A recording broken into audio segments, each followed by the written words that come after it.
What's up, guys? It's Saturday. Donna, what's today's date? November 16th?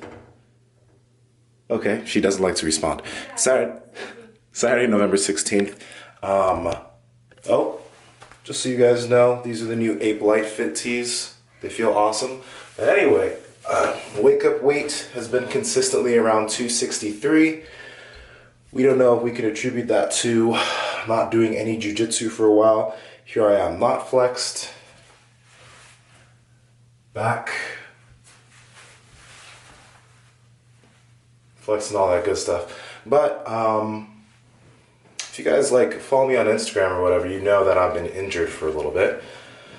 Knee injury. So, we need to find ways around this knee injury. It didn't happen squatting or anything. It happened when a guy tried to submit me during jiu-jitsu. It sucks. But, yeah. Let's go train, and then we're going to talk a little bit about injuries.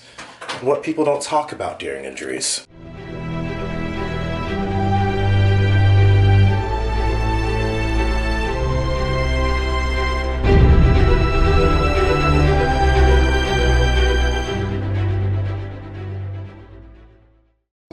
Color, brightness, volume, fine-tuning, channel selection, on-off.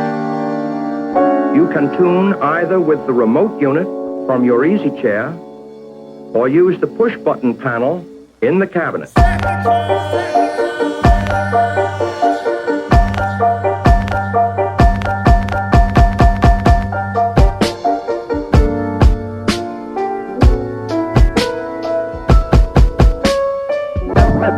Remote control color television, so beautiful it enhances and clean, modern styling.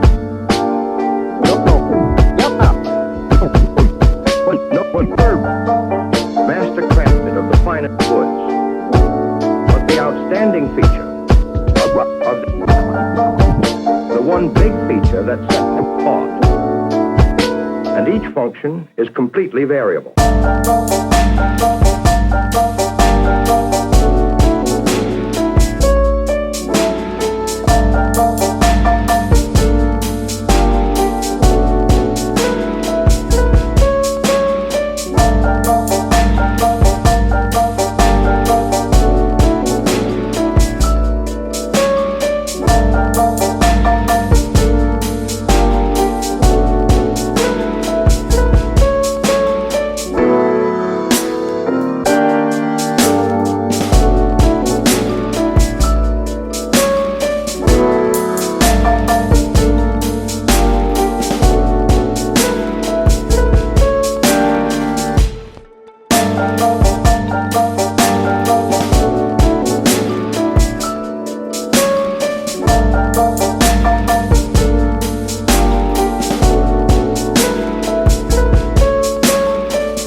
Alright guys, so I just got done training. I'm going to eat, work, and then we'll talk.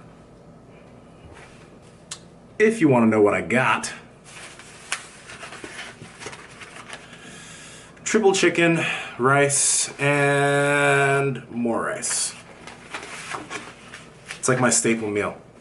It's called Oishi Teriyaki by Super Training.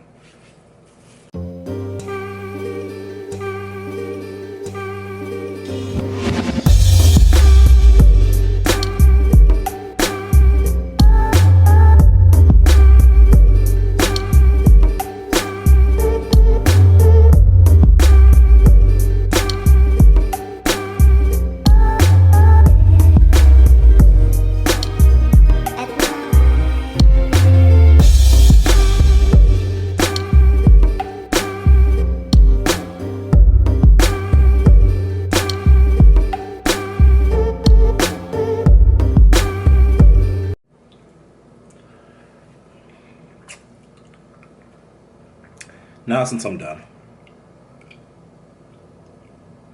let's talk about injuries. Ready?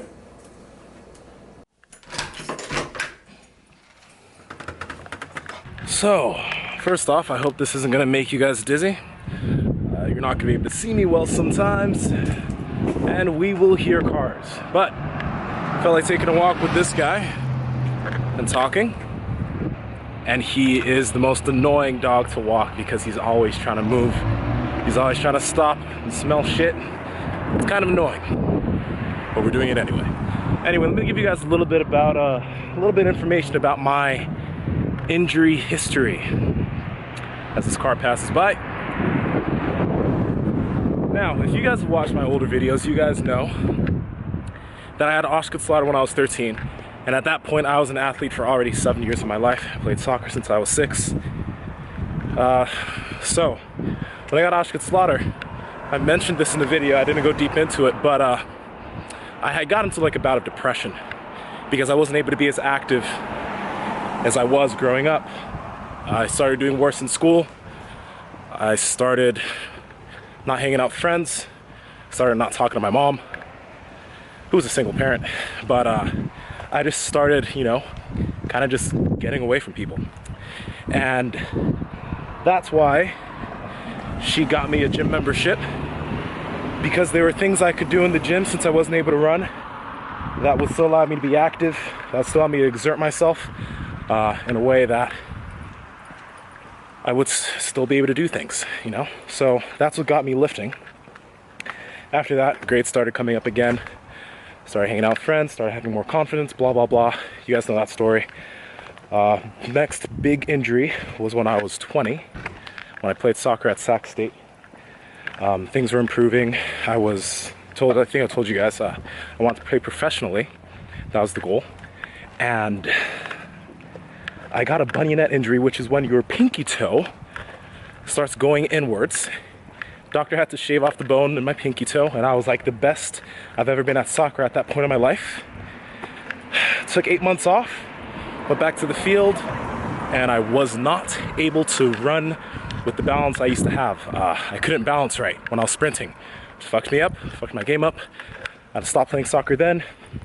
Same type of depressive attitude.